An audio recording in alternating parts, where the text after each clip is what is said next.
his body was burned in his own bakery's oven. Antonio Magaddino was arrested for a double homicide in 𝐃𝐚𝐧𝐚. But really the plan is that they're gonna take him out and they're gonna throw him in the oven the same way that the other guys did to 𝐵𝐻𝐵𝐻𝐵 back in the day. Have your best friend kill you. A lot of times your best friend is the only one that you're gonna trust.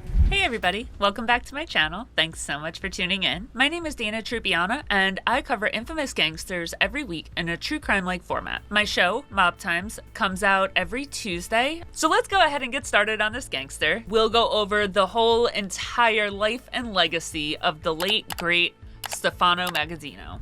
Stefano Magaddino, who was also known as the Undertaker or Don Stefano, was born on October 10th, 1891 in 𝐃𝐚𝐧𝐚, Sicily. Stefano Magaddino's father, Giovanni Magaddino, Stefano's mother, 𝐃𝐚𝐧𝐚. Names that I've seen listed as Stefano Magaddino's siblings are Pietro, Gaspar, 𝐃𝐚𝐧𝐚, Stefano, Arcangela, Salvatore, Antonio, Rosaria, and last but not least, Maria. Now, Magaddino, he never knew any other life other than crime. Like literally from the day he was born, he was taught how to be a criminal. From life till death, that boy was gonna be a gangster. The young Stefano is sent off on a boat to get out of this mess. His mom, his dad, whoever, they don't wanna see him become a body on the street. They send him over to America. Magaddino left Sicily because it's getting too heated there. Nobody wants to see him turn up as a body. He's turning around and killing people. He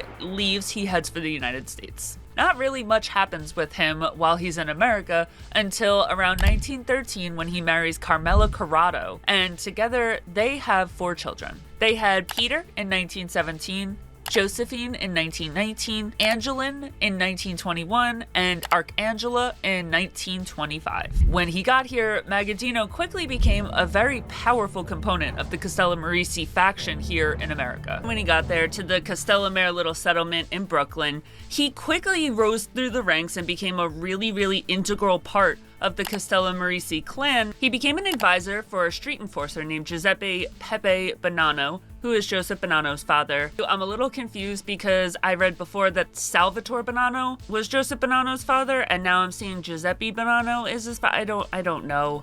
Again, the FBI files haven't come out on these guys, and that makes it a lot harder. In a ceremony that was held in Chicago, Magaddino was inducted into the Underworld Society and officially became a made man in La Cosa Nostra. Now, pretty quickly after becoming inducted into the Mafia, Magaddino was considered one of the big leaders of the 𝐾𝐶 Mafia in New York. And the group of the 𝐾𝐶 faction quickly became known as the Good Killers. It was made up of the Magaddino clan, the 𝐵𝐻𝐵𝐻𝐵 clan, and any allies that those guys had, as well as the Bonanno clan. Stefano was the leader of the Good Killers, but another very notable member of this clan was Gaspar Milazzo. A Good Killers member named 𝐵𝐻𝐵𝐻𝐵, who was a baker in Brooklyn, was killed, dismembered, and his body was burned in his own bakery's oven. And that sparked a war that was gonna wage for a very long time. The entire clan went to war in both Italy and America because of 𝐵𝐻𝐵𝐻𝐵's death. How did the police find out about all of this in the first place? This one murder in particular is where things broke down and everything fell apart, and there's one specific reason for that. The Magaddino clan did not carry out this murder themselves. Or did they? So let's talk about what happened on August 14th, 1916. On that date, Antonio Magaddino was arrested for a double homicide in 𝐃𝐚𝐧𝐚. 2 of his older brothers, Pietro and Giovanni, had been murdered back in July. These are Magaddino's, not Bonanno's. Now, Antonio Magaddino, he is brother to Stefano Magaddino.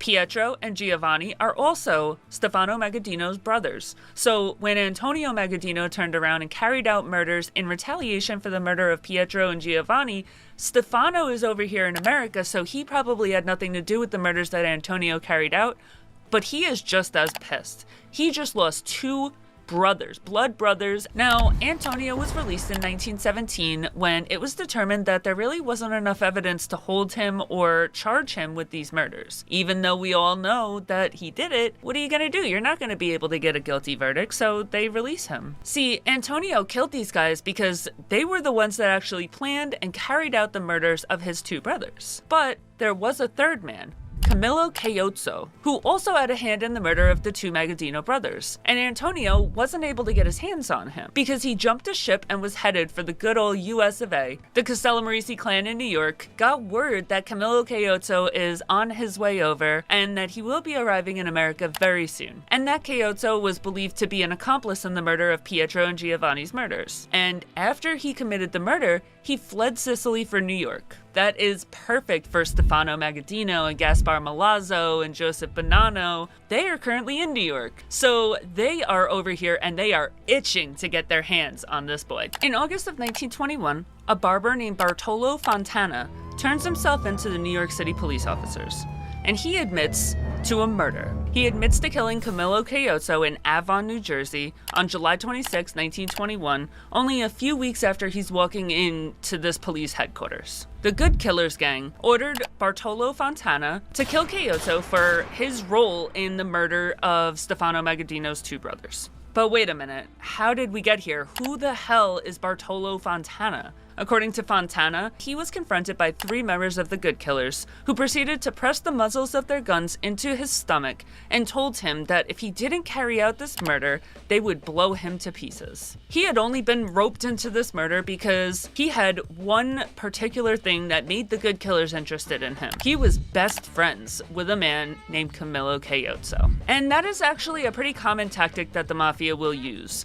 Have your best friend kill you. A lot of times, your best friend is the only one that you're gonna trust. Now, not only is Fontana 𝐃𝐻𝐻's best friend, but 𝐃𝐻𝐻 is currently staying in his apartment with him in New York City. And 𝐃𝐻𝐻 is not stupid. He fled Sicily because he knew the Magaddino clan was gonna be coming for him. So, when he got to America, he laid low. So they go to Fontana and they tell Fontana, like, you are going to kill 𝐃𝐻𝐻, and if you don't, we're gonna kill 𝐃𝐻𝐻 and we're gonna kill you.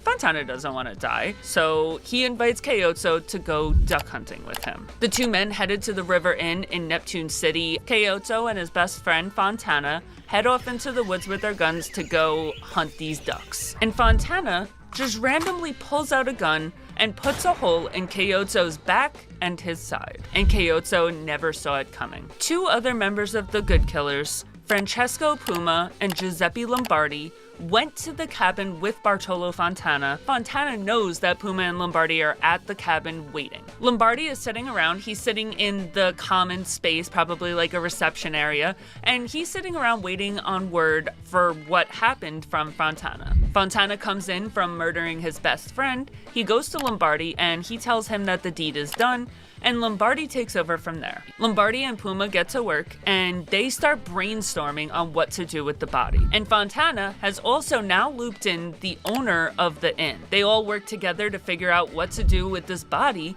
and they end up deciding to wrap some stones around 𝐃𝐻𝐻's body and throw it into the water at Tucker's Cove. The body would be discovered 2 weeks later by some crabbers in Shark's Cove, about 4 miles down the river from where they originally dropped the body. The Magaddino crew calls him up and they're like, we're super proud of you. I'm so impressed that you got this done. Like, we want to throw you a dinner. We want to celebrate you. So his boy rolls through. His boy comes over and he's like, what are you doing? Why are you getting all fancy? Fontana, because this is his boy, he's gonna share. He's like, oh, no big deal. The Magaddino crew just wants to throw a party to celebrate me. And his boy turns around and he's like, yeah, that's kind of why I came. We need to talk. You might not want to go to that dinner because if you go to that dinner, you will not be coming home that night. And at first, Fontana turns around and he's like, no way, you're wrong. They want to be my friend. And his boy is like, you're on their hit list and they want you burned. The plan is for the Magaddinos to bring Fontana